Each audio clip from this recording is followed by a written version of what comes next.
हमारा व्यवस्था इतना मजबूत था, हमारे प्रधानमंत्री जी का विजन इतना मजबूत था कि आज दुनिया सराह रही है, दुनिया भारत को देखने का काम कर रही है। तो इसलिए बहुत लोगों को बहुत कुछ समझ में नहीं आता है, समझे कि नहीं।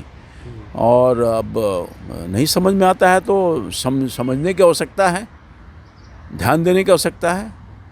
और कोई समझाने वाला है तो उसे समझ लेने की ज़रूरत है। इसलिए मैं समझता हूँ कि निश्चित तौर पर ये जो हमारा कल प्रधानमंत्री जी के और माननीय प्रधानमंत्री जी और वित्त मंत्री जी के अच्छे सूझबूझ की वजह से जो बजट आया है वो बिल्कुल ही सब लोगों ने सराहा है और सब लोगों का ख्याल रखा गया है। कोई ऐसा वर्ग और तबका नहीं है जिसका ख्याल इस बजट में रखने का काम नहीं किया है। नमस्कार, न्यूज़ फाउंडेशन देख रहे हैं आप। मैं हूं आपके साथ धीरज सिंह।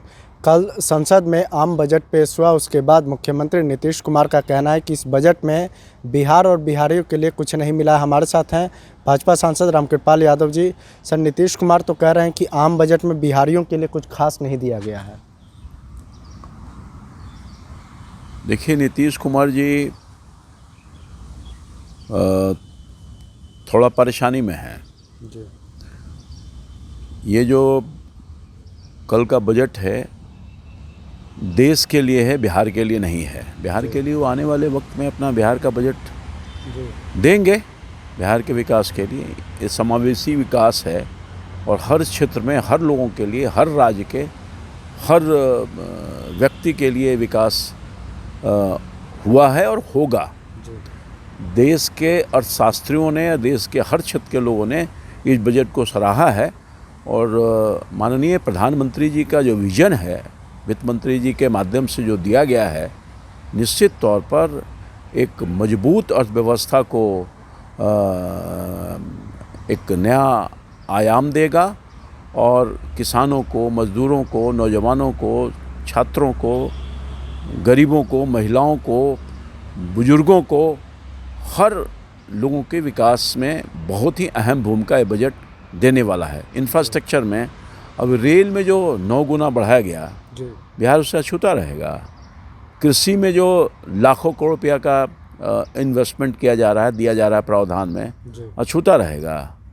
ये ख़ास तौर पर जो मोटा अनाज है, मोटा अनाज के उत्पादन के लिए किसानों को राहत देने के लिए जो प्रमोट कर रहा है, एक नए तरह का प्रयोग प्रारंभ किया है, तो उससे फ़ायदा नहीं होगा।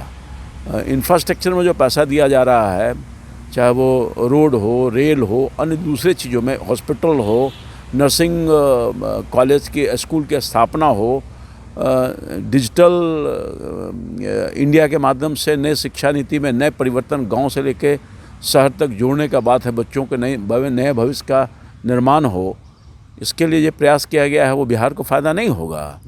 डिजिटल से जोड़ने की बात कही जा रही है, वो नए तरह का स्किल इंडिया के माध्यम से एक नए ट्रेनिंग देने की बात की जा रही है, उसके लिए बिहार को फ़ायदा नहीं होगा। ये 7 लाख रुपए तक आय जो करने वाले लोग हैं, टैक्स नहीं देना पड़ेगा, इसमें बिहार के लोगों को फ़ायदा नहीं होगा।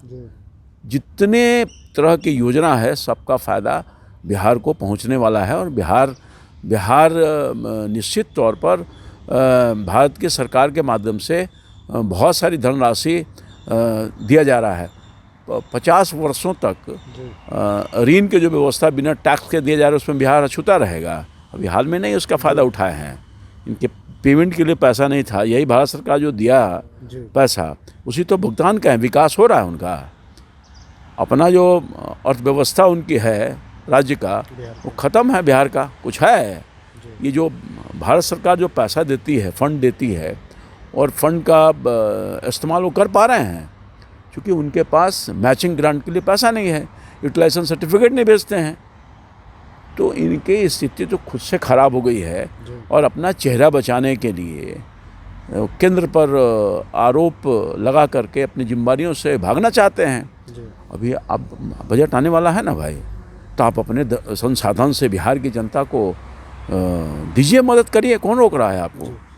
उप मुख्यमंत्री तेजस्वी यादव भी कह रहे हैं कि जो टैक्स स्लैब में बदलाव किया गया है, जो 7 लाख तक की छूट दी गई है, वो केवल आंखों में धूल झोंकने जैसा है। जो अन्य राज्यों में चुनाव है उसके मद्देनजर ये फैसला लिया गया है।